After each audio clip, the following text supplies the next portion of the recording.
Mavs lose to the Kings, but who cares? We're talking about Anthony Davis trades to the Hawks or the Warriors on today's Locked On Mavs. This is Cooper Flagg, and you're listening to Locked On Mavs. I think that's a good question. Good morning, Isaac. You are Locked On Mavs, your daily Dallas Mavericks podcast. No one's dying. Part of the Locked On Podcast Network. Still can't leave. Your team every day. I'm going to get a city like that. You are Locked On the Dallas Mavericks. It's one of your hosts, Isaac Harris, covering the Mavs for the last 10 years. And today I'm joined by the one and only from the great Slightly Biased YouTube channel and the Haymaker Network, Mr. Slightly himself. Thanks, Isaac, for those kind words of just stating where you can find me. Well, the last time we did a show together, it was just me and you. We called for Nico to be fired. Oh, wow. And so these are powerful. That episode popped off a little bit, and then he got fired like a week later. So not even that. So what do you want to declare today? What do we want to speak out there? Well, I mean, the AD stuff feels pretty topical. Pretty topical. Impossible. This is technically a post-game pod. The Mavs lost to the Kings. We have some thoughts on that we'll talk about in the third segment. Because first, I mean, one, that game was so boring. And it was tough. And I joked in the opener about no one cares. We do care. But we'll talk about the game, why they lost, kind of update on the standings, both for the playoffs and for the Tankathon standings. But first, let's start here. Late last night, it was Chris Haynes that was on, I think, Prime TV. He just starts talking about Anthony Davis stuff, and then my phone starts going off a text, and Mark Stein's tweeting about it because if Stein's going to retweet it or tweet about it from his friend Chris Haynes, then I put even more weight on it from that if Stein's going to talk about it, but. From Chris Haynes, he said that the Hawks are still very intrigued with the idea of trading for Anthony Davis, and I think when you look at it from a Mavs angle, and I want to make sure I get exactly what Haynes said here. He says if the Hawks remain very intrigued with the possibility of acquiring Anthony Davis via trade, if a deal was to materialize, I was told it would not involve Tre Young. Dallas would likely want expiring deals, young assets, and picks, and probably likely to include last season's number one pick, Zachary Rizache. And your cat is included in the deal too. That's a rare sighting, by the way. He almost never comes over here whenever we're recording. So you guys are lucky today. We are the cat whisperers today. So when you heard the Chris Haynes report about Atlanta and they're very intrigued, down to like the details of like, hey, Tre Young wouldn't be involved. Rizache would be in the deal with, picks. And it feels like it's a little bit more than just like throwing it out there in the wind. I agree 100%. That's usually some of this stuff I kind of toss away. Haynes is plugged in to players. Like he is. He's got his guys and the certain guys that he does have scoops on. The fact that Stein, who we all kind of consensus agree, if Stein says it in regards to the Mavs, there's something there. The fact that he sort of co-signed it, like you said, is interesting. I mean, so for me, and this kind of speaks to a broader point, I've been on here just being like, I don't agree trading AD for scraps. And part of my reasoning there is like tanking. What does tanking mean? I mean, they're 13-21. It's like I don't understand what tanking even further than this would entail. Rizache, KP's value being an expiring deal, of course. Like there's not KP's return and he's going to be paired along. Like KP is an expiring contract. Who knows? Might not even play a game with the Mavs. Like I don't know what that would even work out as. But yeah, I mean it's interesting. Rizache is a young guy, number one pick who has some upside. I don't think anything more than like a role player or anything like that, but an interesting player to pair alongside Coop. The real prize for me is could you swing that Pelicans pick in this trade? Is that possible? Like are the Hawks looking at their situation? And their situation is we're a mediocre Eastern Conference team the way we're currently set up with Jalen Johnson and Tre Young. This pairing Both of those guys are bad defensive players. This pairing is, it can't work out in the long run. Let's go after AD, and that maybe a healthy AD could swing a series or two for us in the East. I do think that teams would look at it like that. I've been saying that, and I still do believe it. But yeah, it's interesting. I wouldn't be opposed to it. Yeah, I think the trade would, it'd be Anthony Davis. Let's just throw D'Angelo Russell in there because I think they need another ball handler, and he won't be on the team past the deadline, D'Lo. Sure. And for that deal that you're talking about, and if we do the expiring picks, Porzingis, or expiring contracts, Porzingis, Luke Kennard, throw Reza Shea in there, and then get like 1 first-round pick. And would you do it with no picks? So Reza Shea, Kennard, tough, Porzingis. I mean, I've been pretty adamant of like, I don't want into AD business long-term at all. The more conversations around the Anthony Davis like future, the more the extension talks are getting brought up, especially in any of the reporting and stuff too, is like, man, they're eyeing that next extension. And I just don't want to in that business. I'm done with the roller coaster. I don't want to. And for the people who are like, oh, well, he's just going to take less money. For people who think that he's just going to take like a mid-level, it's like, all right, like that ain't happening. Like Rich Paul isn't playing that game. So it might be a shorter amount of years, but you're still going to be annual salary is going to be up there in that next extension. So I think if a pick's in, I'm for sure doing. I mean, I'm probably still doing it without a pick. I mean, to be honest, because you're clearing up the cap space, you're clearing up what $40 million in that going into next summer. You're getting a flyer. I mean, Reza Shea is 20 years old, and he was the number 1 pick. I know it was the draft. That draft was weird. Alex Sarr versus him for the top pick there, but he's a wing at least, and a wing that could play alongside Cooper moving forward. But it's more about, I think if you can get a pick in that deal too, I could see it happening from both sides. Yeah, I mean, the big ultimate question for me is, do the Hawks find themselves in a position? Because I don't know. I don't fully know. I know their GM isn't like super new. So I don't know like the leash, because that's one thing you always have to factor in is like sometimes GMs feel the heat and it's like, if we don't do X, Y, or Z in the next year or two, I'm fired. So I don't care if I trade away a pick, because if this doesn't pan out, I'm not going to have a job here anyways.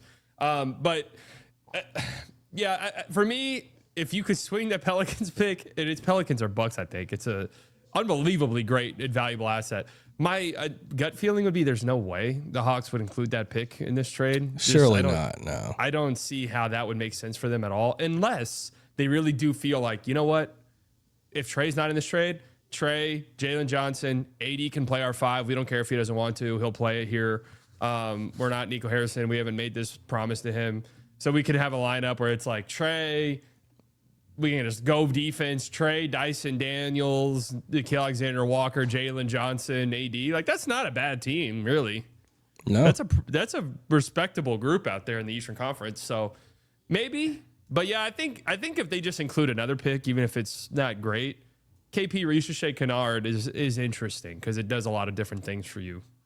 Yeah, and I'm not I'm not opposed to their future picks either, because I'm not for sure that makes them puts them in the Eastern Conference Finals either if they make that trade. So since Tre Young, since Tre Young is getting back, they've lost 5 games in a row. So the pressure might be mounting on them at the same time too.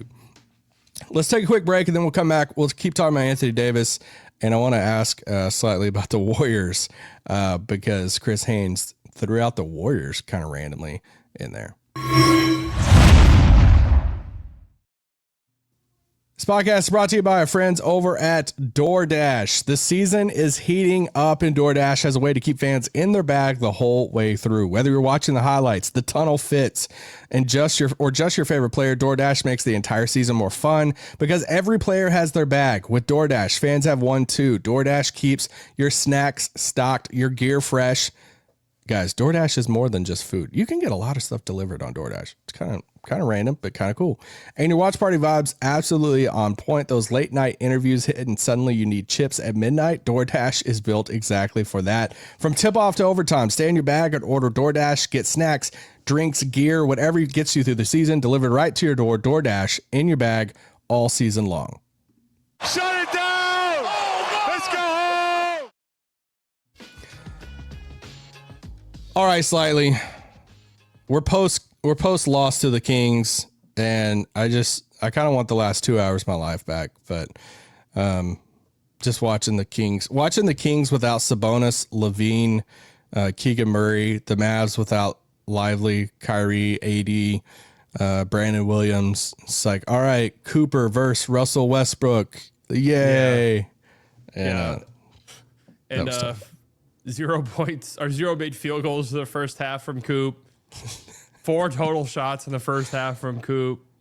Outshot by D'Lo, Naji Marshall, Klay Thompson, Ryan Nembhard, Max Christie, PJ Washington. So those are the halves. There's just like, oh my God, I don't know if I could watch this game. Yeah, it was awesome. Let's stay on AD real quick with the Golden State part. So Chris Haynes was talking about the Atlanta Hawks' interest in AD last night, or 2 nights ago, whenever you listen to this. And he also threw out Golden State. Chris Haynes said, the Warriors are contemplating making a case to acquire Anthony Davis as well. With that being said, I was told that Dallas is not that fascinated with what Golden State has on its books. So if the Golden State Warriors really wanted to make a true play for Anthony Davis, they would likely have to acquire some more assets or involve another team. So when you look at Golden State's like money, this basically comes down to 2 different paths. If it's not a Jimmy for like AD straight up deal, if Dallas is looking and saying, hey, we don't want Jimmy and you got to like flip Jimmy to get assets, that's like one path. But I would assume it's probably not that. And it's more of the Kuminga Draymond path. Mm-hmm. And because you just have to have those salaries in there. If you don't have Draymond in there, you're basically putting the rest of the roster. It's like Kuminga, Moody. And so it'd probably be Kuminga and Draymond. They do have picks. I do think future Golden State picks are like attractive for the post-Steph era. Is there like, are you hanging up with Golden State if they're like, hey, is there a way we can get AD? So there is interesting multi-team trade scenarios out there that makes some sense. Like I've kind of fleshed one. I haven't like fully done it, but I've kind of thought about the framework of like a 4-team trade where Draymond goes to the Lakers and Kuminga's on the Kings. And then the Mavs are just getting expirings and, picks. Like they're not getting anything of value really at all in terms of players, which is not really something I'd be all that interested in.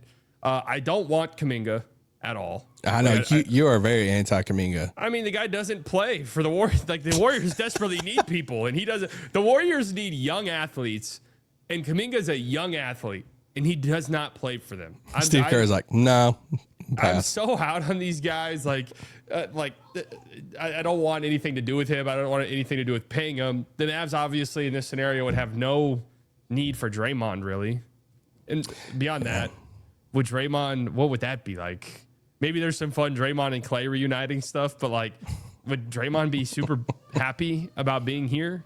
No, I would assume. I haven't heard any Golden State talks with AD and Mavs at all. So this was like the first time hearing it for me. I would assume the Mavs would look at it and be like, hey, Draymond just doesn't fit our timeline. You'd have to find a third team for Draymond to go to. And it's like Kuminga and whatever the Draymond return is for AD. It just feels harder. I see why like Golden State would probably want to entertain it. They've been struggling themselves. They're in win now mode. It just feels like if we're looking at the directions of it, Atlanta's more of the natural. I think it can satisfy a lot of what Dallas is probably going to be looking for with AD. Yeah, I mean, I get 100% why Golden State would be interested just because you have, 36, 37-year-old Steph Curry, who's still really good. So, like, you feel like you kind of owe it to him to make an effort. And if you feel like, you know what, we don't have to trade everything to get AD. It's similar to the Jimmy Butler trade where it's like, we can get better, but we don't have to like destroy all of our trade assets in that process. It'd be interesting. Like that team's still really not good, but AD does solve a lot of problems for them. But yeah, the Eastern Conference, just multiple teams there make more sense to me just because, yeah, I mean, I could squint and see like in Atlanta, I could squint and see like, who are some of the other teams that are interested? Like even Toronto. the Raptors, yeah, like even the Raptors. I can see those teams landing AD and putting themselves in a position where they are maybe a sleeper to win the Eastern Conference. I don't know if I would pick any of those teams necessarily, but like they're in a better position to do it. I still think the Cavs to me. Like if I had to put money on one team, I think summer trade with the Cavs is what I would bet on. The summer like desperate move. Summer, we got to blow this up. Hey, LeBron wants a retirement tour here in Cleveland. Garland and whatever else. You mean it's not going well right now in Lakerland? No, Lakers need a reset, but also I'm saying the Cavs in terms of just like a Garland and Mitchell, we got to split these two up. Allen's probably gone. We'll just go to next year with Mitchell, LeBron, Mobley, and AD. Like, that's a pretty good group. Dang. Okay, but if you're Dallas, though, so I've seen some people throw out there, they like, hey, if we wait till the summer, there might be more teams. And there's like more suitors, we could get more for Anthony Davis. Like, what's the case of, hey, AD's value? What's the case to like hold on to him and AD's value will be much better in the summer? Because I'm kind of weary of that. I think it's easier to do a big contract trade in the summer probably. And you'd have more teams that maybe aren't like when you're in the season, you're much more realistic, I think, about your chances. Where it's like, why would we trade for AD? Like, that's not saving our season, you know? Versus in the summer, you can talk yourself into pretty much anything. Yeah. So I think that's probably it. And I think, too, maybe, I don't know. I feel like there's maybe two schools of thought here where it's like, on one hand, maybe it's better to wait out the Giannis trade market because maybe another team that goes hard after Giannis is like, yeah, okay, we need to pivot. We'll go after AD. But also, maybe it's better to beat out the Giannis trade market. And just be like, we're not waiting around. If you want AD, come get him. Like, we're not waiting months for the Giannis thing to get resolved. Yeah, that's the thing that I've been thinking through that I'm like, it felt like the Giannis thing might be holding up some of the talks for like AD and maybe some other players. Cause it's like you have these group of teams that if Giannis did officially hit the market and they like said it and it's reported and everything, like then a lot of those teams are going to like push all their chips in, at least try, like the Chicagos and Atlantas of the world. But if they like, yeah, but if that situation is solved, then it's like, all right, well, AD is like our next move if we could try to swing AD. And my thing with the summer is I think more teams could be available to like go after him, but I don't know if his value would be much higher. And that's you're getting like, they want the extension next year. So it's like whoever is trading for him, then I mean, he's going into an expiring contract at that point. So it feels, I don't know. I feel like even then, I mean, yes, he wouldn't be theoretically hurt, even though his eye was hurt last offseason. He wouldn't be hurt in the offseason. But I don't know. I'm still in the camp. I think they trade him now. I think they trade him over the next 3 or 4 weeks. And 3 or 4 weeks. Yeah. I mean, the deadline's what? Oh, yeah. Wow. In like 5 weeks, 6 weeks? That's maybe, I guess it's more like 6 or 7 No, weeks. you're right. So, You're right. That would make sense. sometime in January, it feels like the East is just lining up to be wide open to where I think we could see some of these East teams, like in Atlanta, that can say exactly what you said. Like, man, I think if we can get him, I mean, you look at it, KB's not even been playing. So yeah, like that's a contract there. So you're looking at what Ricochet gives you in the rotation and these minutes that Kennard gives you. And you're like, all right, we're swapping that with Anthony Davis. Yeah. And it's like, yeah. That's really it. Because it'd have to be teams thinking we don't have to pay an arm and a leg. So if I'm just replacing KP basically, or basically replacing Ricochet, replacing Ricochet with Anthony Davis, and all I got to give up is one pick, even if it's a good pick. Maybe it's, it's a pick that we got lucky into getting in the first place. Like, maybe it's worth it for us. They would have to figure out their long-term money because they obviously have Tre, which I'm assuming at some point they're going to offload Tre. Right. But Tre's contract, Jalen Johnson's new extension, whatever the next contract for Anthony Davis will be. I mean, Jalen Johnson's at $30 a year. Dang. For the next 4. What's Tre at right now? Do you have it? Tre is 45 with the player option next year. But if you're just like, we're not paying him, or we're going to trade him, like AD making his money and Jalen Johnson making his money, outside of that, they're pretty clean. Yeah. Let's take one more break, and then we'll come back, and I want to talk a little bit about this game and the direction of the team. This podcast is brought to you by our friends over at Game Time. The World Cup is coming to North America for the first time since 1994. How old were you, slightly, in 1994? Negative years. And with 48 teams for the first time ever, it's going to be massive. But let's be honest, getting tickets is usually the hardest part. Have you tried for World Cup tickets at all? I haven't, but I have looked at it. Oh, it's brutal. It's horrible. But we have Game Time. That's why the Game Time app is clutch. With Game Time, you can track price drops in real time, get alerts when the great seats open, and buy tickets the moment they hit the app. Pick a game, tap the section, and have your tickets locked in within minutes. No confusion, no hunting or fine print. Take guesswork out of buying World Cup tickets in every match, concert, or event with Game Time. Download the Game Time app, create an account, use code LOCKEDONNBA for $20 off your first purchase. Terms apply. Again, download the app, make an account, use the code LOCKEDONNBA for $20 off. Game Time. Shut it down! Let's go home! All right, this Mavs Kings game. I don't have a ton about this game because they had all the injuries. I basically am coming out of it just thinking of this, and I know we've had this conversation. A lot of Mavs fans are going back and forth on it. Like, when you finish a game like this Kings game, like, what direction are you headed as a team? Like, what direction have they already set the course? Is it just inevitable of where it's going? I've been pretty vocal about going the tanking route. You've been kind of like, hey, let's just play this out. It's probably going to play out in a bad record, but just like play it out. Some people are still, fighting, hanging on with dear life of like, team, go for it. And we should just go for the play-in spot and see if we can make it. What direction is this team heading? I mean, if we want to do, they were without 3 of their 4 best players in this game. Yeah. But Kyrie's been out the whole year. Live is going to be out the rest of the year. So I don't know how often you can use that excuse, but yeah, it's kind of why I have been on the just do whatever. Cause like they're 13 and 20 or 12 and 21 right now. I don't know how much worse they could feasibly get, like realistically get, without just becoming so disgusting that you're just left going like, who is this good for? Yeah, it's cool if we could get the 6th best odds instead of the 7th, but like realistically, is it worth it if you have a first half like you did in this game where Cooper's barely touching the ball and it's just the worst basketball you'll ever see? Like, is that like, I don't know. I get the idea behind it, but like my thing is they're already playing like this. And if AD gets traded, they'll be terrible because AD has helped them win games lately. They'll be horrible. Coop's good enough that he'll win you some games here and there. So you're not going to be able to bottom out unless Coop gets shut down or something. Kyrie will come back at some point. I really highly doubt they trade him. And frankly, I don't think they should because I do think there's arguments where even 80% Kyrie Irving is really, really good for this team and Cooper Flagg moving forward.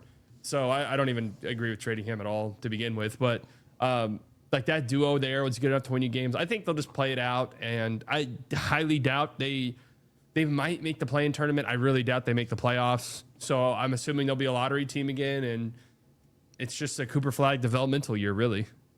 Yeah, I think that's the main thing. I think you're 12 and 21, like you said. You're 9 games under 500 right now.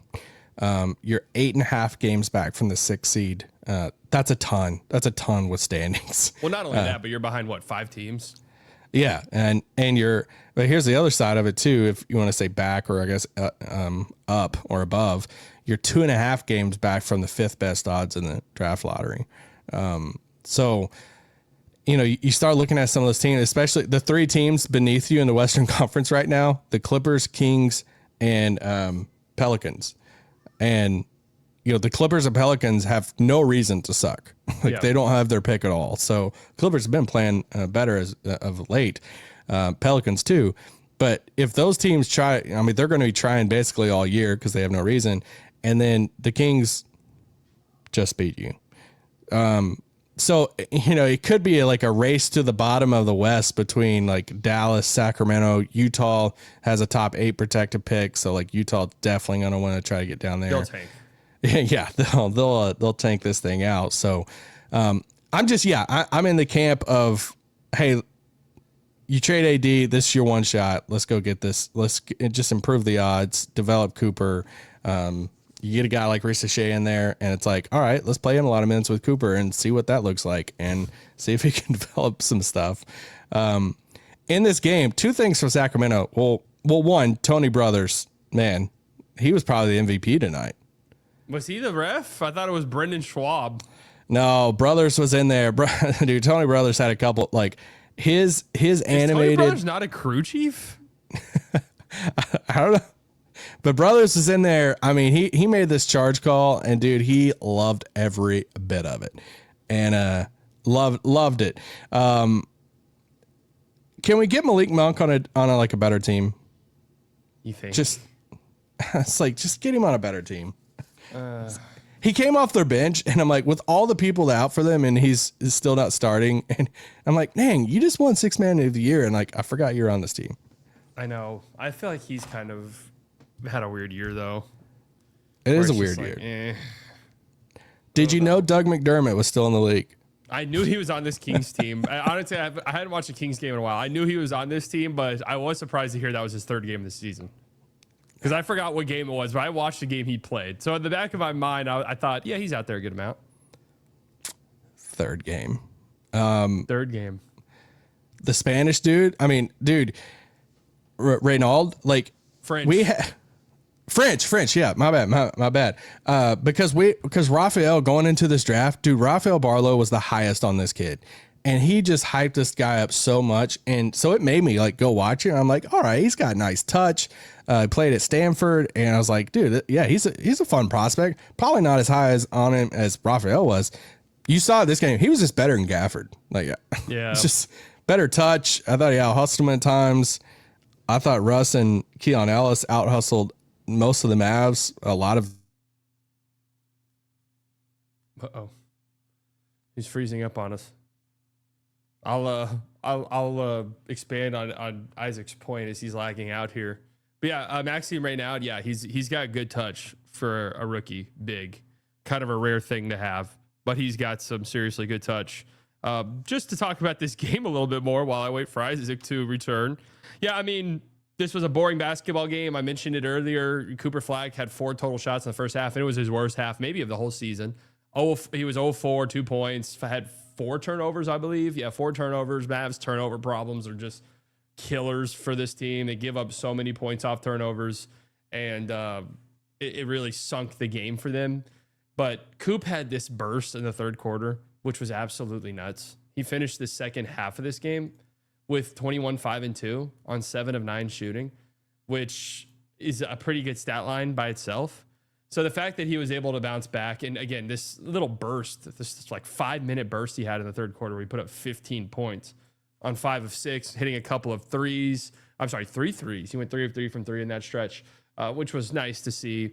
I mean, this is sort of my pushback against tanking, is you're going to get stretches that are so bad and so ugly if you just completely bottom out and you're just cycling through the Hardy minutes, the Cisse minutes. Oh, he's back. I was carrying a little bit for you. Oh my gosh, you're still in here. Yeah, I was carrying the show. The show's continuing. I was just talking about Flagg's 3rd quarter stretch. I finished your right now point, and I said, yeah, he's got really good touch. Okay. Well, there you go. I'm a professional. Oh my gosh. Look what the Haymaker Network does for you. That's right. I'm ready to Or lock is in. it a network? Is a Haymaker a network? Yeah, I think so. I think It so. is. Okay. I think so. I know so. All right, guys. Well, thanks for slightly of wrapping did you up. have anything else about the Mavs? I was talking about Coop. Gaff is having a bad year, huh? Yes, it's tough for Gaff right now. Lingering ankle injuries. No point guard, really. Yeah, the point guard play. I mean, they just got torched in the backcourt tonight. I thought they were really physical with Cooper tonight. There were a lot of stuff, a lot of hacking in this game. I was like, all right, Cooper probably could have gotten a few more calls, but Yeah. I don't know if There was one of his turnovers in the second half when he was trying to post up Russ. I literally knew it was going to be a turnover. I knew Russ was going to do the poke the ball from behind. Like, I just knew it was coming 100%. Yeah. So, yeah, I mean, they had the broadcast said 21 turnovers. Yeah, I thought it was plus 20 plus, and then on ESPN it has 19. Yeah, I had 19 on our side too, and so either way, it's a lot of turnovers. So they can't do that, and yeah, I'll be curious what happens with. I thought something that was fascinating before the game from Jason Kidd was he had the quote about Anthony Davis of saying, "Yeah, we'll find out in a few days about how long he'll be out." I was like, okay, I thought the report was he might be back in a few days. So I think Kidd just goes out there and just says whatever. He just wings it, man. He does. Because to be fair, a few days finding out how long he could be out could be, oh, he's not out anymore. Okay. Okay, that's true. That's very true. But also, they're on a road trip, so typically with these things, I sort of feel like it's let's just wait till we're back home and we'll look at you. Yeah, they got the Blazers game coming up, so kind of expect him not to be in that game, and then they'll Yeah, they don't play conclude again that. until Thursday, so Be back on Thursday, New Year's Day. that's right. Have some fun with that one. All right, Slightly, appreciate you. Yes, sir. Enjoy the rest of your weekend, bro. You too. Go Mavs. Go Coop. Go Red Raiders. Go Red Raiders. Oh yeah, let's Wreck go. 'em. Red Raiders. Now I can't even. Now back in the studio. Now I can't even find everything. All right, here we go. There's the ending thing. Almost halfway done, guys.